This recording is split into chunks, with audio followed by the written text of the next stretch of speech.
Merci, bonsoir, bonsoir mesdames, bonsoir messieurs, merci de l'accueil. Et j'ai plaisir à être là à Nantes, que jusqu'ici effectivement, comme le dit Claude Besson, nous avons plutôt traversé en famille pour aller jusqu'en Bretagne, et cette fois je m'y arrête avec plaisir. Et ce soir, qu'on doive dans une réunion d'église, vous savez, rajouter des chaises, c'est pas si fréquent, donc soulignons-le. Voilà. Et ce soir, je suis là pour vous présenter ce livre que j'ai fait paraître aux éditions du Seuil il y a une année, il y a Pâques l'année passée, Paul de Tarse, l'enfant terrible du christianisme. Vous dire d'abord pourquoi j'ai voulu écrire ce livre. J'ai voulu rendre justice à l'apôtre Paul. Rendre justice. Pas nécessairement défendre Paul à tout prix. Parce que quand Paul est en conflit avec les chrétiens de Galatie et qui commence par les traiter d'imbéciles, n'importe quel psychologue vous dira que c'est une très mauvaise entrée en matière. Non, mais lui rendre justice. Pourquoi? Parce que nous lisons un Paul de seconde main. C'est-à-dire un Paul non seulement usé par 2 millénaires de lecture, mais un Paul sur lequel 2 millénaires de lecture ont apposé des images, des caricatures, dont, et je vais essayer de vous le montrer tout à l'heure, parfois l'image que nous avons de Paul lui fait dire l'inverse de ce qu'il a voulu faire et de ce qu'il a voulu dire. Donc un Paul de seconde main. Vous savez, c'est comme ces vieilles armoires. Les générations précédentes les ont couvertes de peinture rouge, verte et bleue. Et puis tout d'un coup on s'est dit, oui, non mais le bois originel, c'est tellement beau, c'est tellement chaud. Alors il faut décaper l'armoire. Eh bien il nous faut décaper le Paul de seconde main que nous lisons.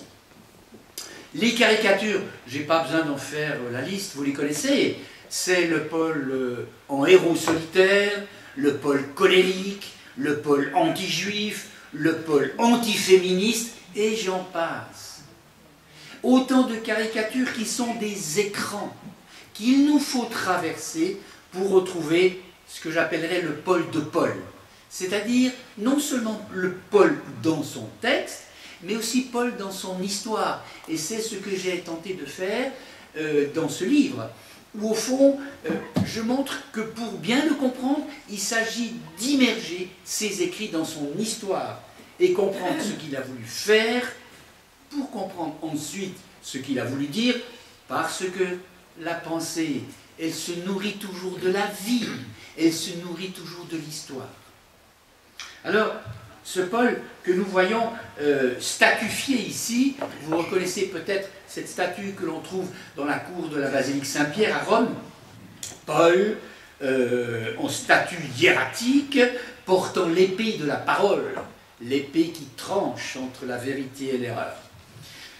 Voilà de quelle manière il était statufié, et j'ai choisi 3 caricatures. 3 caricatures de Paul que je vais essayer au fond de déconstruire. La première, c'est est-ce que Paul fut vraiment un héros solitaire tel qu'il apparaît dans la statue montrée tout à l'heure? Est-ce que Paul fut l'antiféministe que l'on dit? Et est-ce que Paul fut le triste moraliste? Oui, parce que c'est encore une des casseroles qui traîne derrière lui. Paul, le triste moraliste qui, avec une sombre doctrine du péché, a recouvert, a balayé la morale simple et joyeuse de Jésus de Nazareth. Voilà encore une image à laquelle il nous faut réfléchir.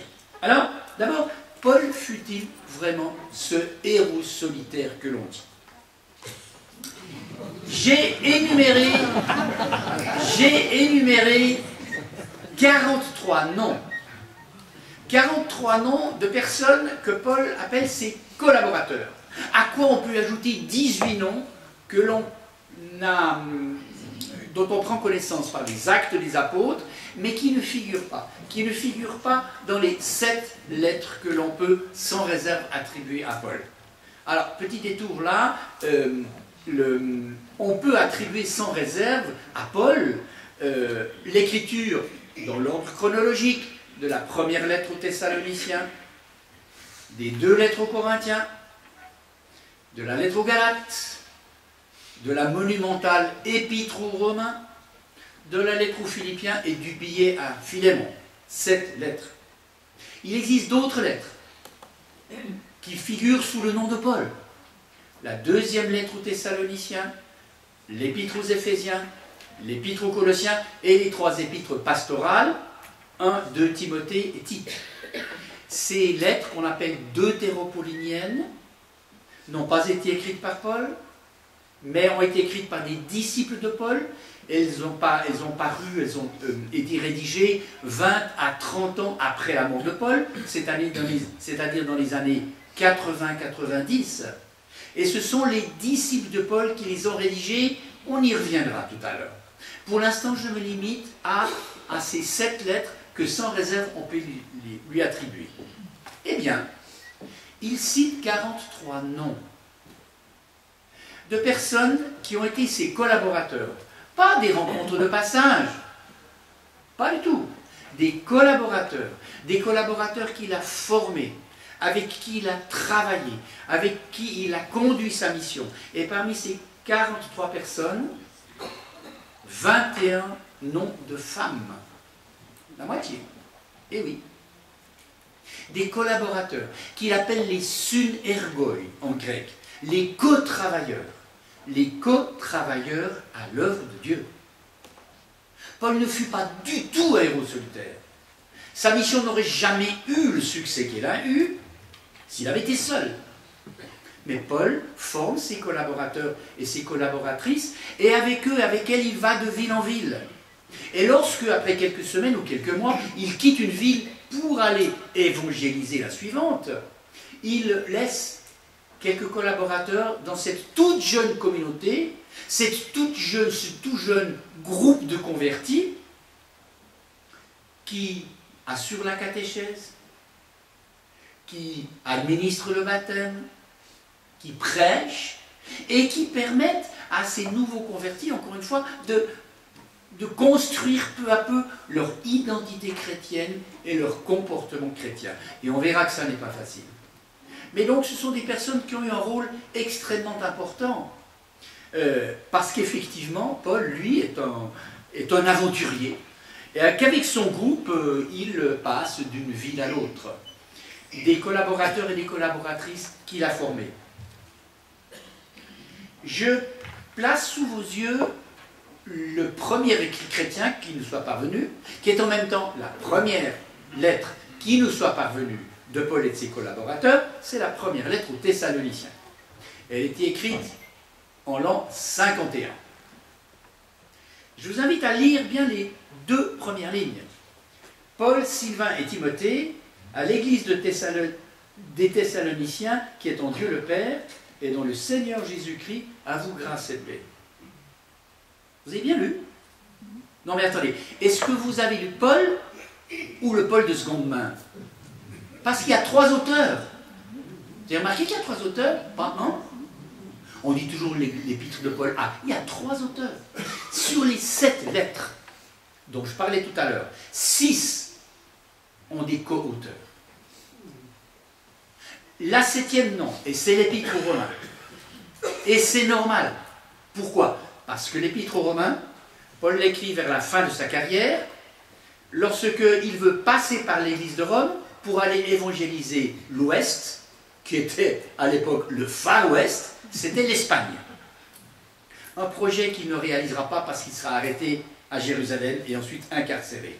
Mais il a cette ambition. Et alors, il envoie sa carte de visite. Sa carte de visite théologique, il expose sa pensée dans ces monumentales épîtres aux Romains. Donc, il se présente lui, et il l'écrit sous son nom. Mais c'est la seule. Les 6 autres ont été écrits avec des collaborateurs. Alors, on peut se demander, bien sûr, ça se passait comment? Parce que Paul, on peut bien imaginer, il a un caractère bien trempé, et il tient le dessus du panier, sûrement. Mais on sait par une lettre de Pline le Jeune, un écrivain et homme politique du début du IIe siècle, comment ça pouvait se passer. Le groupe compose son texte, par oral.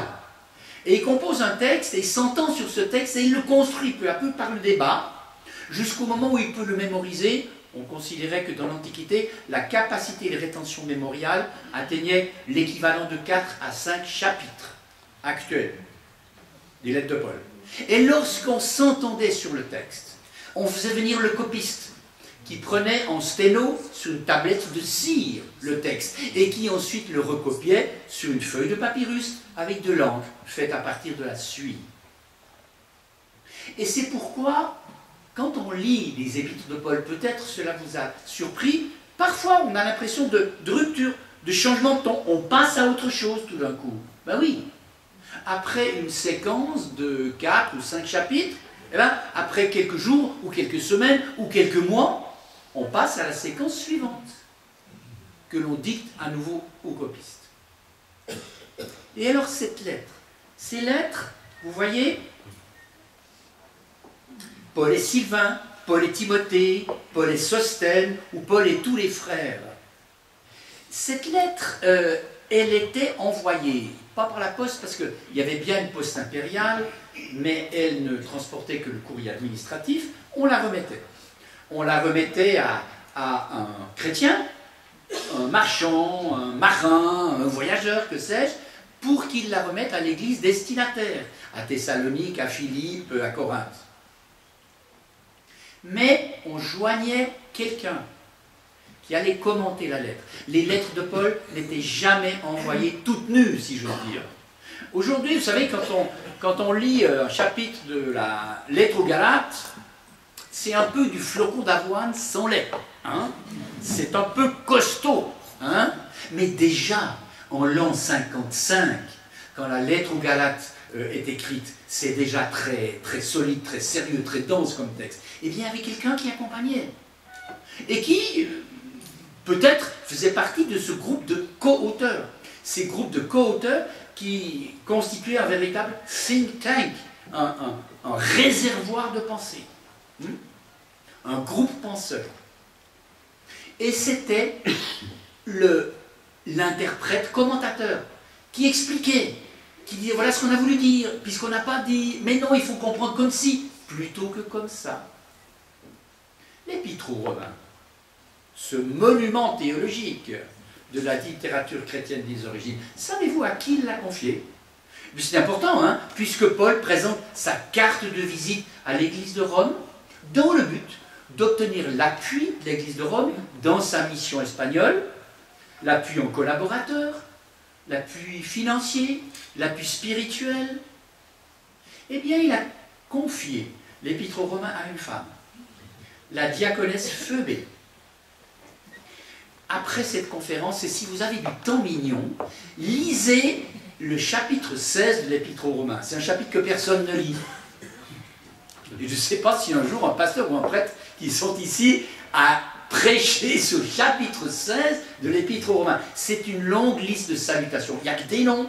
Il n'y a que des noms. Et Paul parle de Phoebé, qui est la diaconesse de l'église de Cancheré, l'un des ports de Corinthe. Eh bien, à cette femme diaconesse que Paul va confier la redoutable responsabilité d'aller défendre son texte jusqu'à l'église de Rome. À propos d'ailleurs de ce chapitre 16, Paul y parle de Rufus et de sa mère, qui est aussi la mienne, dit-il. Rufus et sa mère, qui est aussi la mienne. La mère de Rufus n'est pas la maman de Paul, non. Mais Paul y reconnaît une maternité spirituelle. La mère de Rufus a aussi engendré Paul dans la foi et a participé à sa formation chrétienne. Et oui, c'est ce qu'il dit dans ce chapitre 16. Donc, voilà, je reviens juste au texte d'avant pour vous faire remarquer que j'ai mis en évidence les « nous ». Nous rendons continuellement grâce à Dieu, nous gardons le souvenir de votre foi, l'espérance qui nous vient de notre Seigneur, notre annonce de l'Évangile, etc. Tous ces « nous » que j'ai placés en gras. Parfois, dans les lettres de Paul, c'est le « nous » de la condition chrétienne. Nous, l'apôtre, et vous, les croyants. Mais souvent, c'est « nous, le groupe de Paul ».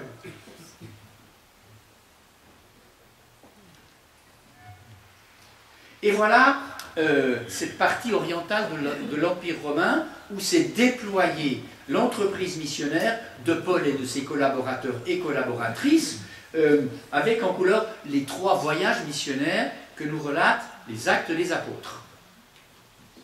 Ce sont des communautés créées sur des milliers de kilomètres carrés. Mais comment peut-on imaginer que ces communautés auraient survécu si ce réseau de collaborateurs et de collaboratrices n'avait pas été là pour suppléer à l'absence de l'apôtre qui s'en allait plus loin ou pour suppléer à la mort de l'apôtre? Mais cette chrétienté a survécu grâce à ce réseau de collaborateurs et de collaboratrices. Il a survécu. Il est même devenu à tel point l'ossature religieuse de l'Empire romain qu'au IVe siècle, Constantin pourra faire du christianisme le ciment de son empire. Et c'est de ce réseau de communautés que nous sommes les lointains héritiers. Donc Paul, un héros solitaire, certainement pas, non, mais un homme de réseau, si on veut bien lire finement ce qu'il a écrit. Et nous voici maintenant devant le second thème. Paul fut-il l'antiféministe que l'on raconte? Une exégète québécoise, Olivette Genette, a écrit ceci avec ironie: faut-il que Paul se taise dans la discussion sur la situation des femmes en christianisme? Et puis une autre a enfoncé le clou: Saul, Saul, pourquoi nous as-tu persécutés? C'est très bon sur le mode humoristique, malheureusement, ces 2 exégètes n'ont pas lu Paul. Ils ont lu le Paul de seconde main. Je vous laisse lire ce texte.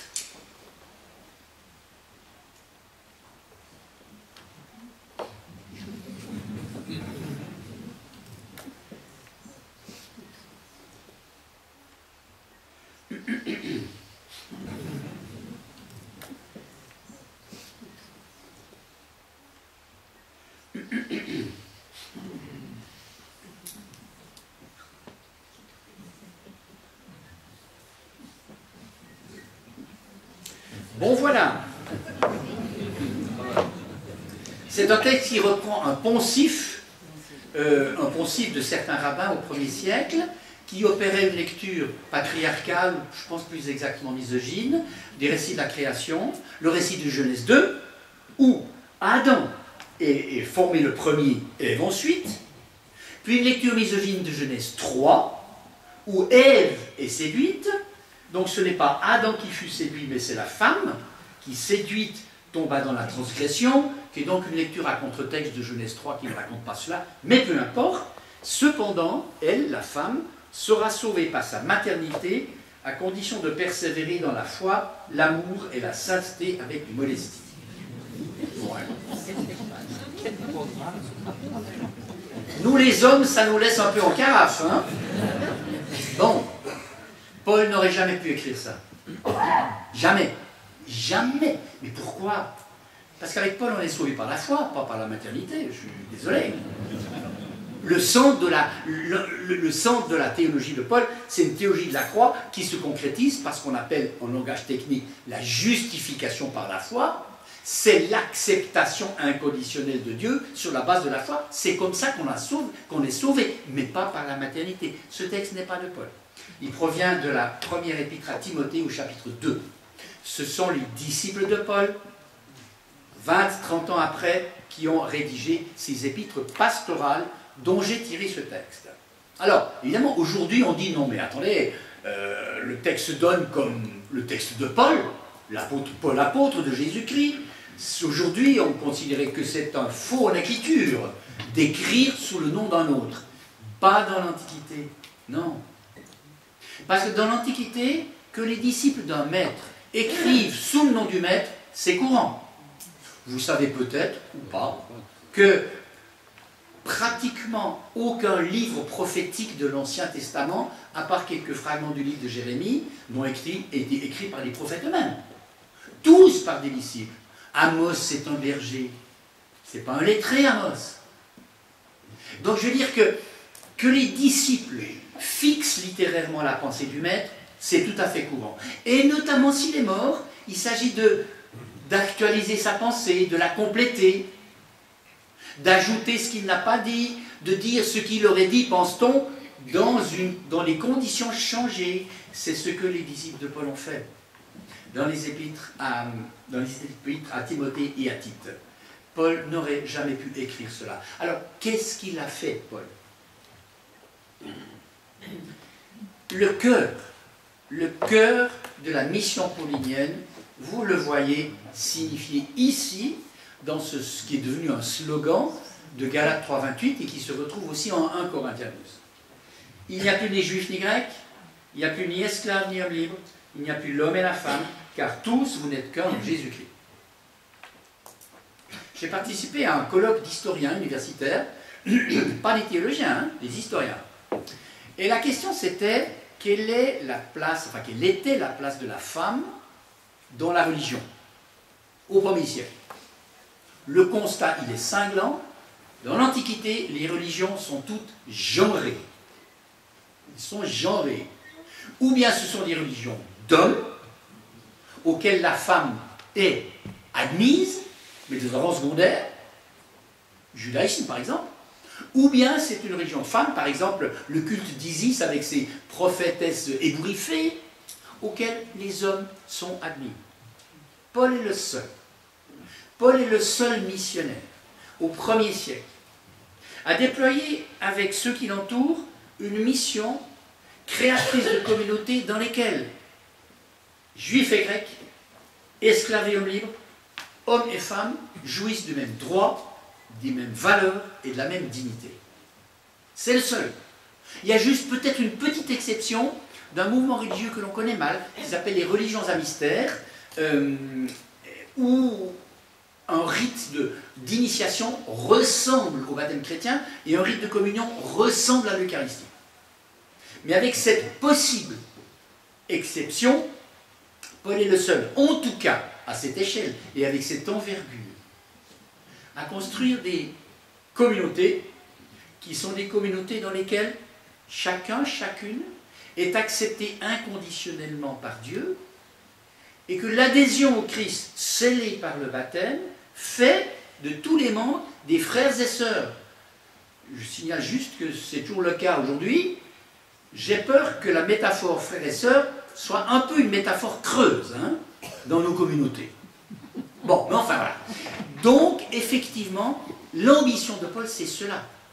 Parce qu'il met en avant un Dieu qui accepte inconditionnellement par Jésus-Christ, alors, tout ce qui dans la société divise, discrimine, sépare, hiérarchise, tout cela dans l'Église n'a plus cours. Il n'y a plus ni juifs ni grecs. Bien sûr, dans la société, il y a les juifs, puis les païens. Bien sûr, dans la société, il y a les esclaves, et puis il y a les maîtres. Oui. Paul dit, vous n'êtes qu'un en Jésus-Christ. Et dans l'Église, ces discriminations n'ont plus cours. Voilà quelle fut la mission paulinienne. Et c'est à partir de là qu'il s'agit de comprendre ce qu'il a dit. Mais Paul, donc, fut ce pionnier, et on peut dire ce pionnier formidable, qui crée des communautés de personnes. La théologienne américaine Elisabeth Schüssler-Fiorenza dit des communautés de disciples égaux. Et donc, avec Paul, c'est la seule offre religieuse de communautés égalitaires. De communautés égalitaires qui se développent. Vous allez me dire, oui, mais, les clercs ont forgé en latin ce slogan « Taceat mulier in ecclesia » que la femme se taise en assemblée. Voilà. Nous y voilà. C'est en 1 Corinthiens 14. C'est en 1 Corinthiens 14 que cette phrase figure. Mais il nous faut regarder ce qui se passe. Il nous faut regarder ce qui se passe au juste. Donc j'ai dit, voilà, Paul crée des communautés où hommes et femmes, comme esclaves et libres, comme juifs et païens, ont égalité de droits, de dignité et de valeur. Alors pourquoi est-ce que Paul, ensuite, va dire que les femmes se taisent dans l'assemblée? Regardons ce qui se passe. Donc Paul dit effectivement, comme cela se fait dans toutes les églises des saints, que les femmes se taisent dans les assemblées, si elles désirent s'instruire sur quelques détails, qu'elles interrogent leur mari à la maison. Il est honteux en effet qu'une femme parle dans les assemblées. Bien. Attendez. Dans quelle situation dit-il cela? Le culte à Corinthe était devenu un véritable charivari. C'est la raison pour laquelle Paul est invoqué comme arbitre. On ne s'ennuyait pas dans un culte à Corinthe. Hein? On ne s'ennuyait pas, non? Parce qu'effectivement, l'irruption de l'Esprit Saint, avec une telle vigueur, une telle diversité, que tout le monde s'était mis à parler en même temps. Et qu'on dit à Paul, mais oh, dis-nous ce qu'il faut faire. Qui organisait ce charivari? Eh bien, il y avait d'abord ceux et celles qui parlaient, ceux et celles, vous avez bien entendu? Bon, je continue. Ceux et celles qui parlaient en langue. Parler en langue, vous savez, c'est ce discours extatique qui est couramment pratiqué dans les communautés pentecôtistes aujourd'hui, ou néo-pentecôtistes. Donc ce discours extatique, que l'on dit produit par l'Esprit Saint dans l'individu, qui est un langage inarticulé, donc incompréhensible, et donc il faut quelqu'un pour le traduire. Donc il y avait ce parler en langue, qu'on appelle la glossolalie. Et puis il y avait ensuite ceux qui interprétaient, ceux qui disaient, oui j'ai une révélation. Ce qu'a dit le frère, la sœur, je peux vous dire, voilà ce que ça signifie. Et puis, les discussions, les femmes. Ah ben oui. Ah ben oui, parce que les femmes, qui avaient bien entendu globalement moins d'instruction que les hommes, elles tiraient leur mari par la tunique en disant, mais il a dit quoi? T'as compris? Tu peux m'expliquer? Parce que les femmes avaient bien compris qu'elles étaient égales en droit, en dignité et en valeur. Donc elles voulaient avoir accès à la parole. Elles voulaient avoir accès à l'enseignement. Alors, elles demandaient des détails, elles demandaient des explications, elles demandaient des commentaires. Et il se trouve que ces trois groupes, si j'ose dire, ceux et celles qui parlent en langue, ceux et celles qui interprètent, et puis les femmes qui tirent la tunique de leur mari, ça faisait du désordre. Et donc, Paul va édicter 3 règles de silence, non pas une, 3. Il va dire ceci d'abord. Pour le parler en langue, qu'il y ait au maximum 3 interventions à la suite. Mais si personne n'est là pour interpréter, que celui ou celle qui parle en langue se taise dans l'assemblée. Ce qui veut dire, en langage simple, il peut y avoir parler en langue, d'hommes comme de femmes, mais s'il n'y a personne pour interpréter, après le 3e, stop. Stop. Bien. Et donc, c'est la première règle de silence. Personne n'en a conclu que Paul interdisait de parler en langue. Bien. Ensuite, 3 interventions successives au plus pour ceux qui interprètent. Et si un autre assistant reçoit une révélation, que le premier se taise. Donc Paul met de l'ordre dans le débat en disant, ben voilà, il faut parler dans la succession. Et pour les femmes, que les femmes se taisent dans les assemblées, car elles peuvent interroger leur mari à la maison. Paul déplace le lieu de parole. Je veux dire, si madame qui est juste là devant moi et qui sourit, se mettait à parler maintenant, je veux dire, excusez-moi madame, maintenant c'est moi qui parle, hein? Mais dans le débat, vous allez pouvoir parler. Je déplacerai le lieu de parole et je ne m'en vais pas. Par là, mon intention n'est pas d'interdire à cette femme et à toutes les femmes de parler en assemblée. Donc, ce qui est une règle de gestion du débat, la tradition de lecture a fait un principe fondamental de silence des femmes en assemblée. Mais ce n'est pas ça le but de Paul. Paul ne dit pas les femmes n'ont pas le droit de parler en langue, les femmes n'ont pas le droit d'interpréter. On le verra tout à l'heure, les femmes dans le culte de Corinthe prient et prophétisent. Elles prient et prophétisent. Elles exercent des fonctions que nous dirions aujourd'hui ministérielles dans le culte de Corinthe. Et jamais Paul dit la femme n'a le droit ni de prier ni de prophétiser. Non. il gère la prise de parole. Et il déplace la prise de parole des femmes mariées à la maison, où elles vont interroger leur mari. Encore une fois, Paul ne les ridiculise pas, Paul ne méprise pas leur besoin de savoir, mais il dit, pour éviter que ce soit le grand désordre, car pour Paul, c'est très important, Dieu n'est pas un Dieu de désordre, mais un Dieu de paix, il faut que chacun prenne la parole dans l'espace qui lui est adéquat. Donc vous voyez comment, d'une règle de distribution de parole dans le débat, la tradition de lecture a fait un axiome de silence de la femme en assemblée. Mais Paul ne dit pas ça. C'est une lecture à contre-texte. Et Paul est devenu, de cette manière-là, l'objet d'une polémique des hommes contre la parole des femmes. Mais encore une fois, ce n'est pas le but. Voilà pour ce qui est du fameux slogan que la femme se taise en assemblée, qui a été au fond dénaturé, c'est-à-dire détourné de sa fonction. Et puis maintenant, on va aller un peu plus loin.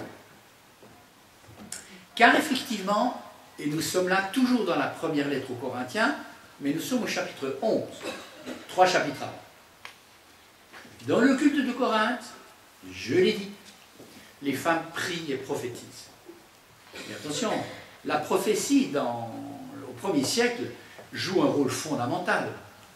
Le prophète dans le premier christianisme, c'est celui qui, sous l'impulsion de l'esprit, dit les révélations à la communauté. Le prophète, c'est le gardien de la tradition de Jésus.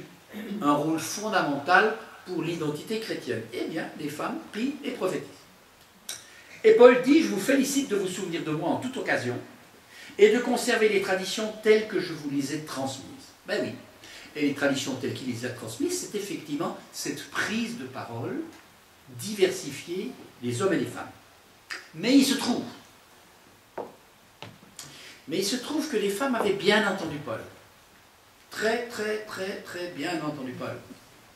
Et qu'elles ont débordé Paul sur sa gauche. C'est-à-dire qu'elles ont dit, dans ce lieu, le culte, où nous sommes en présence du Seigneur, pourquoi garder le voile, qui est le signe de notre sujétion, puisqu'il n'y a plus ni homme ni femme? D'accord? Et c'était justement là, dans le culte, et en présence du Seigneur, que les femmes ont dit non, on va retirer le voile.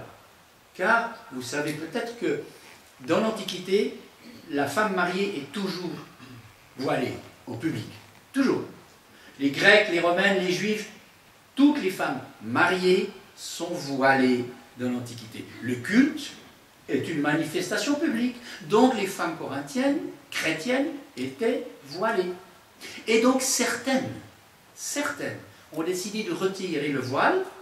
Dans cette lecture, je dirais un peu forte et radicale de Paul, si effectivement il n'y a plus ni homme ni femme, alors allons-y.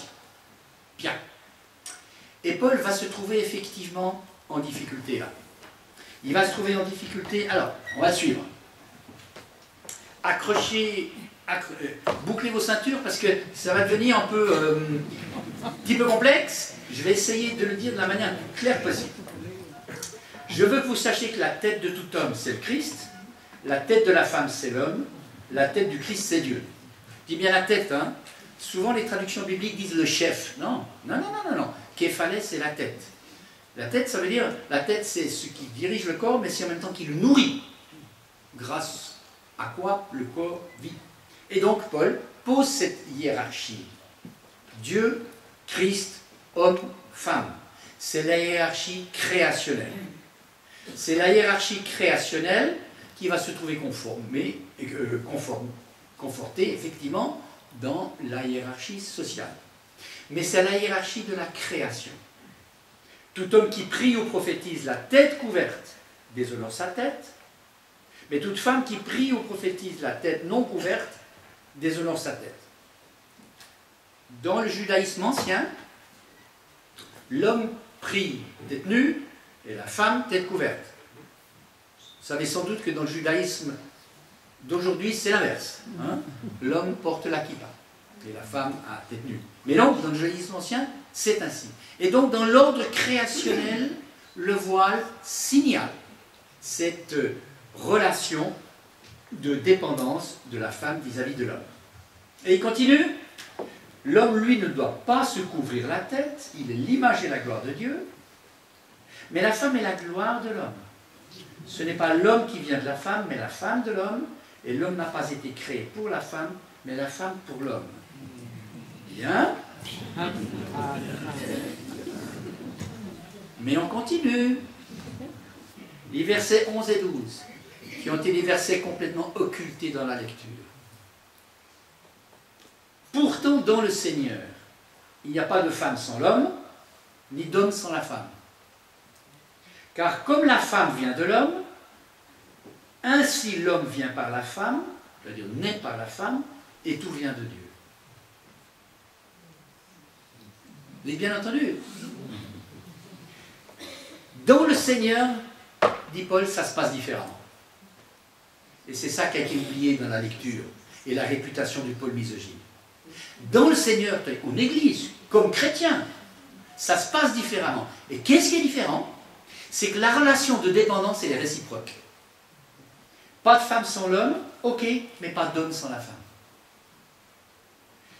Comme la femme vient de l'homme, ainsi l'homme vient par la femme. Et tout vient de Dieu. Vous voyez que Paul, au fond, pose l'ordre créationnel. Mais dit, attention, en Église, la règle est différente. Les relations sont différentes. Parlons de dépendance, mais pour dire que la dépendance est réciproque. Elle va dans les deux sens. Vous voyez ce qui a été oublié dans la lecture? Ces petits versets 11 et 12, mais qui changent tout. Mais qui changent tout. Ça veut dire que dans le Seigneur, l'ordre créationnel n'est pas le dernier mot. Le dernier mot, il est là. Dans la dépendance réciproque. Et donc, Paul va lutter contre l'indifférenciation. L'égalité n'est pas uniformité. Qu'est-ce que ça veut dire? Ça veut dire que pour Paul, il y a équivalence. Équivalence de droit, de dignité et de valeur dans la communauté entre hommes et femmes. D'où la présence d'hommes et femmes dans ces fonctions cultuelles fondamentales, que nous dirions aujourd'hui ministérielles. Bien. Mais Paul dit, cette équivalence n'est pas uniformité. Non? Il y a un ordre créationnel, et dans cet ordre créationnel, chacun a une identité sexuée. Ce n'est pas l'uniformité. L'homme n'est pas la femme et la femme n'est pas l'homme. Dire l'équivalence ne veut pas dire l'indifférenciation. Donc Paul, effectivement, là, joue finement.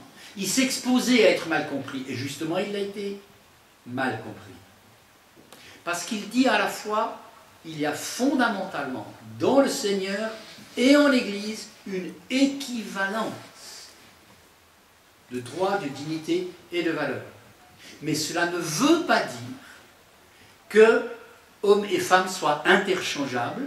Ils ont chacun, dans l'ordre de la création, ils ont chacun et chacune leur rôle, leur fonction, créant une complémentarité. Mais une complémentarité qui ne légitime pas le pouvoir unilatéral de l'un sur l'autre. La relation de dépendance, elle est réciproque.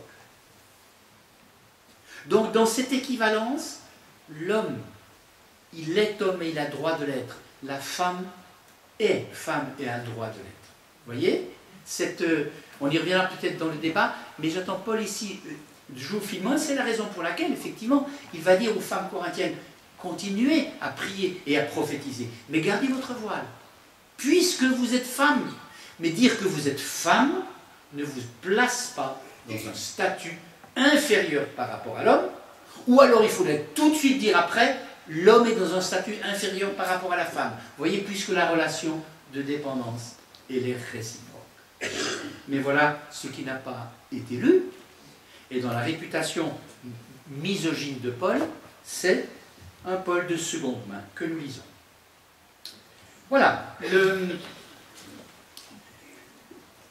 J'espère que vous avez pu me suivre dans cette...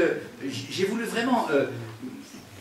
je ne tiens pas à rendre justice à Paul avec des slogans, mais j'essaie de montrer comment la lecture de son texte, à partir de ce qu'il a voulu créer, à partir de ce qu'il a voulu faire, comment donc la lecture de son texte permet de lui rendre justice. Mais encore une fois, mais c'est vrai d'ailleurs de beaucoup de textes bibliques, mais je pense des textes de Paul plus encore, quand nous entendons Paul, ce n'est pas lui que nous entendons. Nous entendons la tradition de lecture qui nous vient des prédications entendues, des lectures que nous avons faites, de ce qui est véhiculé dans la culture, dans l'iconographie, etc. C'est cela que nous percevons.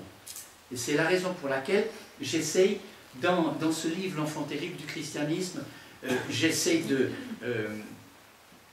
mettre en valeur ce que fut l'action et la pensée de Paul, car vous savez, Paul est probablement, ou non, même certainement, c'est le théologien le plus lu dans la liturgie. Hein? Pourquoi? Dans le canon des 3 lectures, Ancien Testament, Épître, Nouveau Testament, bon, Évangile, pardon, les évangiles, il y a 4, Épître, c'est le plus souvent Paul. C'est celui qui est le plus fréquemment lu. Mais c'est le seul qui est véritablement méconnu, en fait. Parce que si on se permettait, après la lecture de l'Épître, qui a lieu traditionnellement dans la liturgie de la messe ou du culte, tirez votre temps, vous avez compris quoi? J'ai l'impression que l'embarras régnerait dans l'Assemblée, car de fait, le texte de Paul est dense, et qu'il nous faudrait prendre le temps de le replacer dans son histoire, et que, vraisemblablement, les prédications des prêtres et des pasteurs se focalisent plutôt sur l'Évangile pour toutes sortes de raisons que sur les épîtres pauliniennes. Mais, ne nous y trompons pas, c'est préjudiciable à l'identité chrétienne tout court de ne pas lire Paul. Car si Paul ne fut pas le seul théologien du premier christianisme, son apport est fondamental à ce qu'est devenu le christianisme et la manière dont il a construit son identité. Donc il nous faut vraiment revenir à la pensée de cet homme qui fut non seulement un génie intellectuel dans son double héritage juif et gréco-romain, mais qui, au fond, le premier, a formulé quoi? Il a formulé la foi au Dieu universel, le Dieu de tous et de chacun. On entend dire parfois, Paul est le fondateur du christianisme. Pas du tout, pas du tout. Paul met en avant l'évangile de Jésus-Christ. Et Paul se dit, Paul apôtre, esclave de Jésus-Christ. Il est au service de son maître. C'est la pensée de Jésus-Christ, c'est l'agir de Jésus-Christ, c'est la mort et la résurrection de Jésus-Christ que Paul met en avant et qui déchiffre. Il ne se prêche pas lui-même. Non. Mais, ce que Paul a réalisé, c'est que le Dieu de Jésus-Christ était le Dieu de tous et de chacun, donc le Dieu universel. Et c'est lui qui a formulé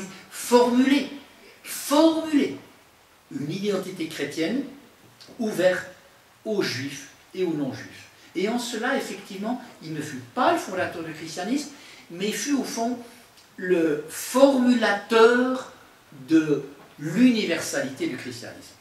Et c'est avec Paul que le christianisme est né à son universalité. Alors, je vais me livrer à un troisième et dernier plaidoyer. Paul fut-il le triste moraliste que l'on dit? Je vais prendre un seul exemple. Dans mon livre, vous en trouvez bien d'autres, mais j'en choisis qu'un. Nous sommes toujours à Corinthe. Corinthe, cette métropole du sud de la Grèce, dont vous voyez ici l'Acro-Corinthe reconstituée, les temples, l'agora, les marchés, les rues passantes, et dans cette place de marché, Il faut imaginer Paul debout sur une caisse ou sur un tonneau, et puis qui prêche l'évangile avec ses amis et ses amies. Avec à côté d'ailleurs, un peu comme à Hyde Park, d'autres prédicateurs qui vantent une autre figure religieuse, un autre mouvement religieux. Paul d'ailleurs a consacré beaucoup de temps à l'évangélisation de Corinthe et de ses environs, 1 année et demie. 1 année et demie où il est resté là, dans cette métropole qui fourmille d'habitants, qui fourmille de mouvements religieux, un marché religieux très concurrentiel. Et Paul a créé une communauté au fond qui se déclinait en église de maison. Ah oui, parce que le premier christianisme est un christianisme sans temple et sans église. Il faut attendre le IVe siècle, avec Constantin, pour que les chrétiens puissent se doter de bâtiments. Donc, à Corinthe, comme ailleurs d'ailleurs, les chrétiens se réunissent dans des églises de maison. Mais ces églises de maison ont des dimensions limitées, bien sûr. Les archéologues de Corinthe pensent que de grandes villas pouvaient contenir jusqu'à 30 ou 40 personnes. C'est pas mal déjà. Hein,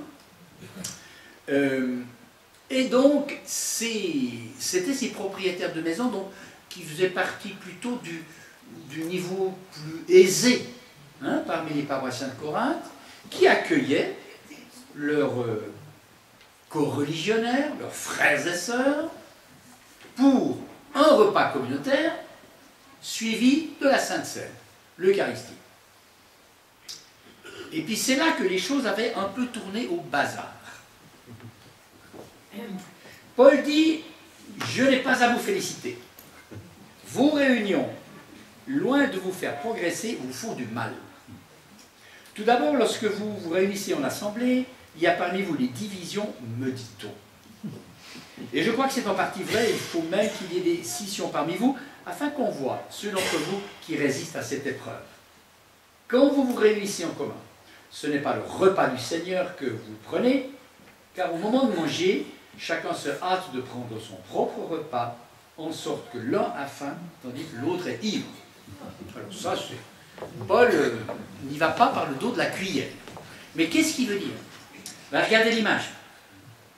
Il se trouve que le propriétaire de la maison invitait ceux de son rang, de sa classe, donc les chrétiens plutôt aisés, à manger dans sa salle à manger, où l'on mangeait alité à la romaine. Donc il mangeait là et il s'abreuvait là. Et puis, il y avait les chrétiens qu'on pourrait appeler de la classe moyenne, qui étaient dans la cour intérieure, l'atrium. Est-ce qu'il y a un médecin? Et donc, les chrétiens qu'on appellerait de la classe moyenne, on dirait aujourd'hui qu'ils pique-niquaient dans l'atrium, qui est la cour intérieure. Puis le troisième groupe, c'était les esclaves. C'était les esclaves qui arrivaient au dernier moment, parce que les esclaves ne sont pas maîtres de leur temps, et qu'il fallait achever la tâche qui leur était confiée. Et eux, évidemment, ils n'avaient pas mangé. Donc, Paul va dire, l'un a faim, ben, ce sont les esclaves qui n'ont pas le temps de manger, puis l'autre est ivre, bon, c'est-à-dire qu'ils ont partagé le repas du maître, sa nourriture et son vin. Et donc, voilà la situation qui est présentée à Paul. Au fond, il y a ces trois groupes qui se retrouvent sur la scène, mais au fond, si vous voulez, toutes les discriminations de la société se retrouvent là en miniature dans cette maison. Alors, Paul aurait bien entendu pu énoncer des conseils qui n'auraient pas été inadéquats d'ailleurs. Soyez sympathiques les uns avec les autres, partagez votre pique-nique avec des esclaves, organisez-vous un petit peu mieux, enfin que sais-je. Il aurait donné des conseils de coexistence, de cohabitation, des conseils moraux qui n'auraient pas été déplacés. Mais Paul n'est jamais celui qui va trancher un problème avec des consignes morales intemporel et universel. Jamais. Jamais. Qu'est-ce qu'il fait, Paul? Il dit ceci: n'avez-vous donc pas de maison pour manger et pour boire, ou bien méprisez-vous l'Église de Dieu? Méprisez-vous l'Église de Dieu? Ce titre, l'Église de Dieu, c'est le titre le plus somptueux que l'on pouvait décerner à la communauté chrétienne. En grec, l'Ecclésiatou, l'Assemblée de Dieu. C'est le titre qu'Israël se donnait dans la version grecque de l'Ancien Testament. Israël était l'Assemblée de Dieu, l'Assemblée des élus de Dieu, l'Assemblée des choisis de Dieu, l'Assemblée des membres de l'Alliance. Eh bien, dit Paul, vous êtes devenus l'Assemblée de Dieu, l'Assemblée des élus, des choisis de Dieu. Et donc, vous voyez que Paul, au fond, au lieu de donner des conseils moraux, fait remonter à l'identité. Qu'est-ce que Dieu a fait de vous par votre adhésion au Christ, scellé par le baptême?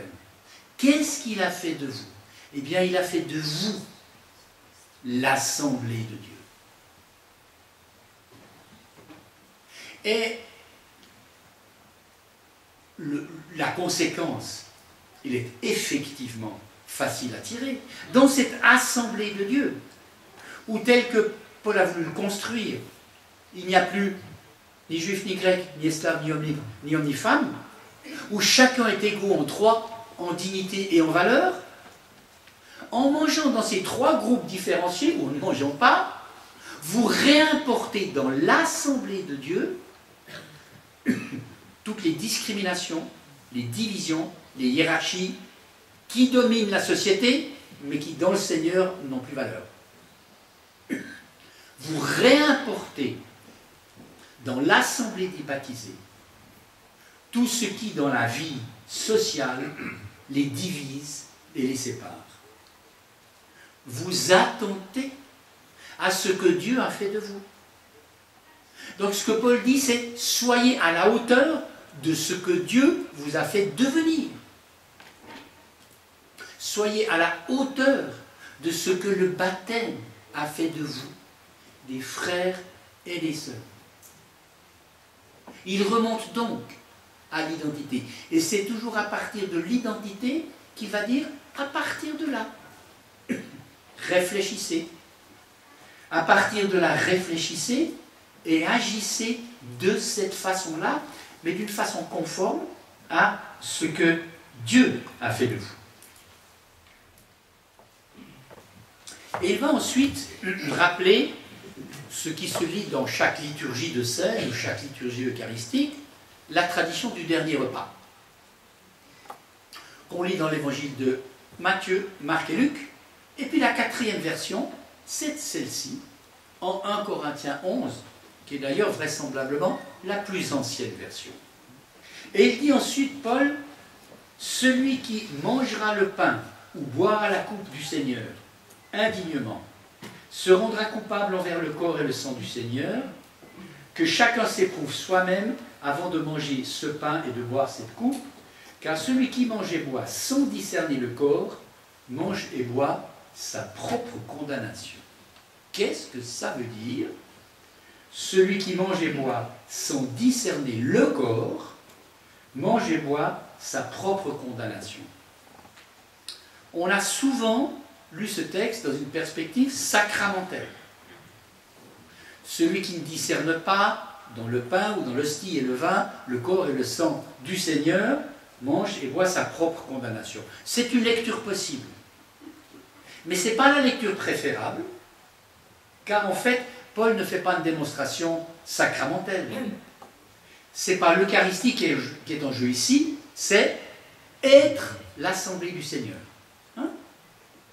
Alors, discerner le corps, c'est quoi le corps? Mais c'est le corps du Christ. C'est ça le corps. Discerner le corps, c'est discerner que le Christ fait, notamment par le rite de la scène, débaptiser son corps. D'ailleurs, vous savez, l'expression qui théologiquement a fait fortune, l'Église corps du Christ, c'est une invention de Paul. Paul est le premier à avoir parlé du corps du Christ.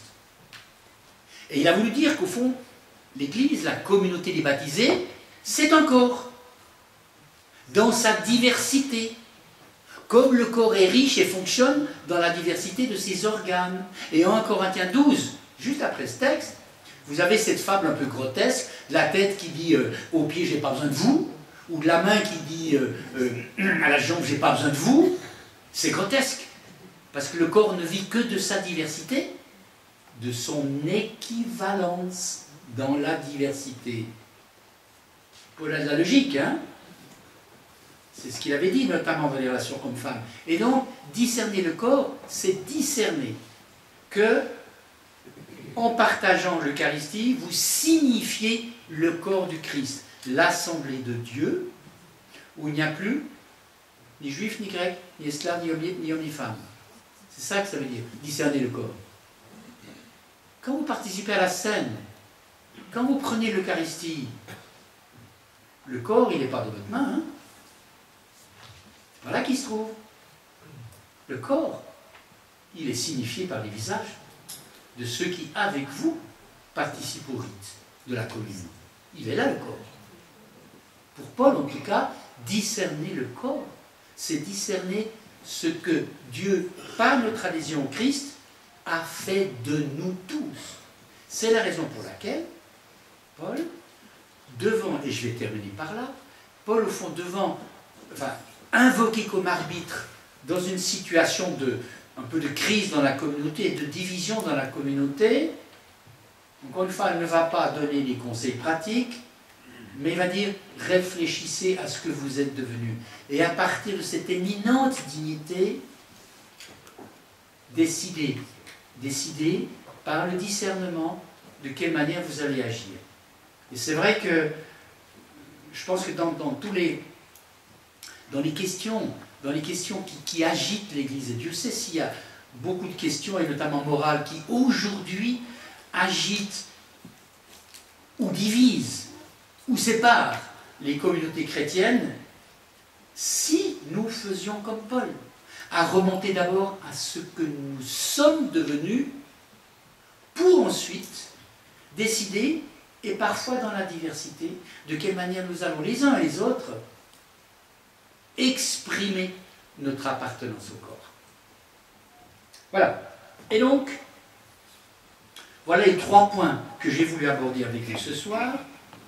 Le Paul héros solitaire, assurément pas. Il suffit de lire, mais vraiment de bien lire, pour se rendre compte effectivement qu'il fut l'homme d'un groupe, d'un mouvement, qui, grâce à lui d'ailleurs, a fait survivre la chrétienté paulinienne. Paul l'antiféministe, non, puisque c'est au fond celui qui a, avec ses collaborateurs et collaboratrices, créé des communautés inclusives. Il est vrai que, on peut dire, ce rêve d'église, cette ambition d'église, n'a pas survécu très très longtemps après la mort de Paul. Et que le Paul moraliste, non, c'est celui qui appelle à vivre l'éminente dignité reçue. Et je pense que pour aujourd'hui, au fond, pour une chrétienté que l'on dit volontiers fatiguée, que l'on dit volontiers un peu lasse, lire Paul, lire la pensée paulinienne, c'est lire un message vitaminé. Et je pense qu'aujourd'hui, effectivement, nous en avons vraiment besoin d'un langage vitaminé qui nous dit la valeur que Dieu nous donne, qui ne fait pas de nous des surhommes ou des surfemmes, mais qui nous disent que notre identité personnelle est construite sur cette acceptation inconditionnelle de Dieu que rien ni personne ne pourra remettre en question. Je vous remercie de votre attention.